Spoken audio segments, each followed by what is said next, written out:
What did Solomon know about potential that even the best writers in the subject matter today don't? It is important sometimes when you make observation also to arrive at conclusions.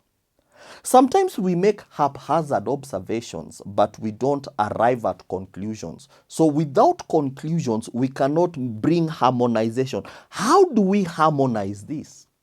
What are those points in this entire narration that are overlapping, so that with that overlap, we need to harmonize every story? There are certain traits in life that are attitude problems in an individual. There are other traits in life that are as a function of the relationships that you're in. That's why we are warned that do not be deceived. Bad company spoil good morals. So it's important whenever you're making observation as a father, when you're making observation over your children, when you're making observation over your family, as a business owner, it's important sometimes when you're making observation over the people that work with you to distinguish and to arrive at conclusions.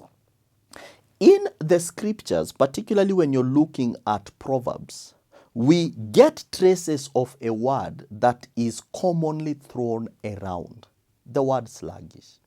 So Solomon tells us that if you ever identify an individual that was full of potential and they did not maximize their potential, Solomon says that it is as a contribution of their attitude. There are instances whereby your attitude will choke life from your own potential. The best definition on potential that I've ever received, I got it from the late Dr. Miles Monroe. Dr. Miles Monroe says that what is potential?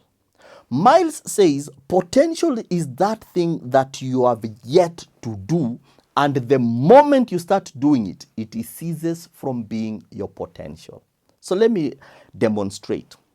If I have a potential in singing, the first day I go into the studio to record, that day, singing ceases from being my potential. So potential is that thing that you're yet to explore, that thing that you're yet to give yourself to, that thing that you're yet to give your attention to. The moment you start giving your attention to that, it ceases from being your potential. So that's the best definition I've ever received on potential. Potential is not something that you're continuing doing. The moment you started to do it, it ceases from being a potential. A potential is an area of knowledge that is yet to be triggered. The moment you trigger it, it ceases from being potential. It becomes kinetic.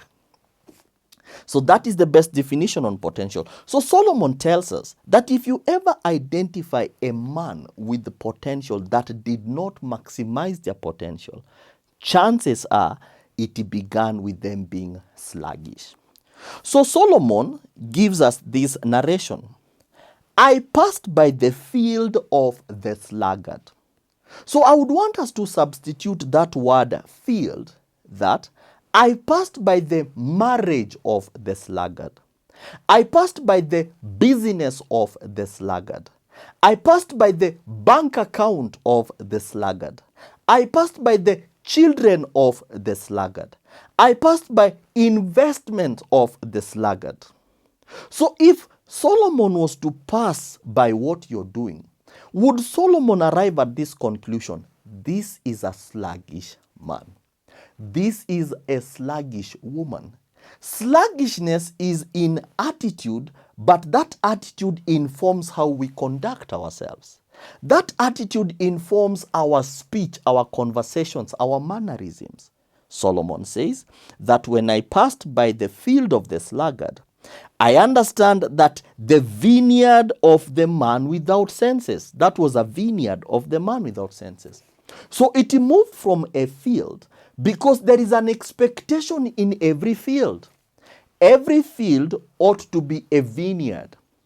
Every family ought to be something. Every business ought to be something. Every career ought to be something. It is in a state, in its raw state, it's a field. When I look at your career, and the way you go about your career, would I be left saying that is merely a field, or has that individual converted that field into a vineyard?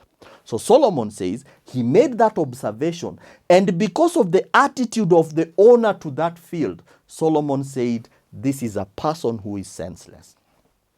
And that's one of the greatest effect of sluggishness. You come across as an individual without sense.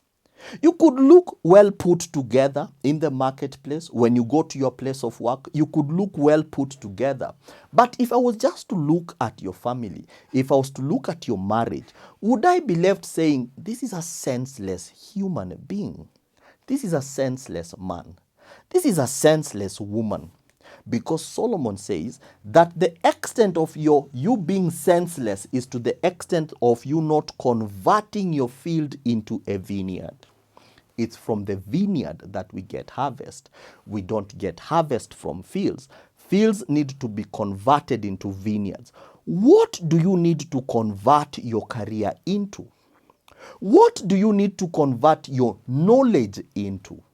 What do you think you need to convert your talent into? Is your talent merely raw?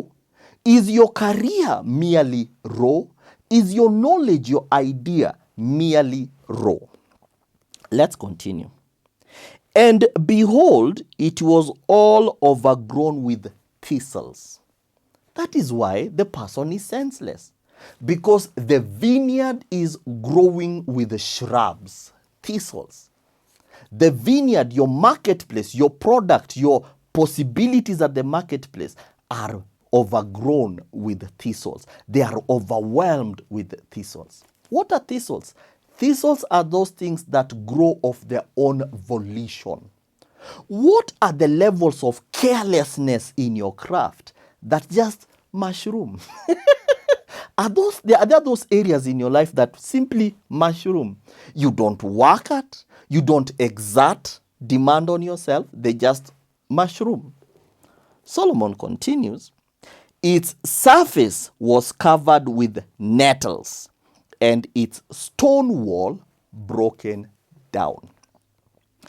A wall in scripture is always indicative of protection, security. What protection do you have in your career today? The way you go about your work and the way you go about your craft and the way you go about building your value proposition for the marketplace. If an observer was to observe, would I arrive at a point of that gentleman has no wall of protection? The wall of protection is upon you to put up. You put up that wall by being senseful. You put up that wall by being industrious. We always confuse being busy with being industrious. An individual can be busy from dawn till dusk, but you're just busy. You're not industrious. So it's important for us to distinguish what is busy. Busy is I'm constantly on the move. I'm constantly doing something. But the question is, what are you doing? The extent of you answering that question, what are you doing? That one is what will make people to refer you as a busy person. In my career, in my area of practice, there is no insult as severe as a person calling you a busybody. A busybody is a rolling moss. The English people said, a rolling moss gathers no mass, akiangoa, something like that, right? So it's important for us to understand, am I merely busy or am I an industrious person? An industrious person is constantly productive. I might be chilling somewhere, but I'm thinking, I'm exerting demand on my thinking capacity. I'm constantly generating ideas. I'm constantly pursuing possibilities. That is an industrious person. So Solomon says, such a person does not have walls. That sluggish person does not have walls. If you ever come across a family that lacks walls, just know it began with the husband. If you ever come across a business without any defenses, just know it began with the business owner. So you cannot afford in our time to be sluggish in any way. You cannot afford to be senseless in any way, because sluggishness, senselessness will lead to us being vulnerable, overexposed at the marketplace. There is this joke that is always said that you are one sickness away from poverty. You know, you are one situation away from poverty. If life was just to happen on all of us, you are one sickness away from poverty. You're one situation in life away from poverty. So that tells us the extent to which we lack walls around us. Chances are it's because you and I are sluggish. How then does Solomon resolve all this story? Solomon says, "And as I gazed at it, I reflected, I saw and learned the lesson." In life, with every observation, you must come out with lessons. When you look at your friends, when you make observation of your neighbors, you ought to constantly come out with lessons. When you look at the way your neighbors' kids conduct and behave themselves, you should always come across with lessons. When you look at your competitor and how they go about business, you should always come out of that observation with lessons. When you look at the people you admire and how they go about doing what they do, you should always come out with lessons. Life is lived meaningfully from a point of lessons extracted from your observation. As an individual, we need to constantly ask ourselves, today, what observation have I made? What observation have I made in my neighborhood? And Solomon comes up with this observation. A little sleep, that is where sluggishness comes. A little sleep, a little slumber, a little folding of the arms to rest, then poverty will come upon you like an armed robber. That is interesting. So all that begins with us being a little sleep. When do you wake up? What causes you to wake up? Your dreams or the alarm clock? What causes you to go out? Your job description or your ambitions? Solomon says that we constantly need to be preoccupied. You might be seated somewhere, but your mind is constantly preoccupied. Preoccupied with, where am I going? Why am I here? What do I have in this season in my life that I can change from a field into a vineyard? That, my friend, is how most people around us don't get to maximize their potential.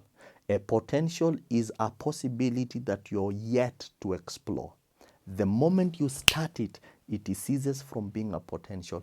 You need another thing. That is why we are constantly thinking. Why? Because if I thought about speaking, this is no longer my potential. Doing these videos ceased from being my potential. It used to be my potential until January of 2018 when I started doing my first Facebook video. That day, it ceased from being my potential. So a potential is a possibility that you're constantly pursuing after. When you're constantly in that drive, when you're constantly on the go, then you restrain yourself from sluggishness. My name is Ogwang. I will see you in the next one. Until then, take care. God bless. And bye-bye.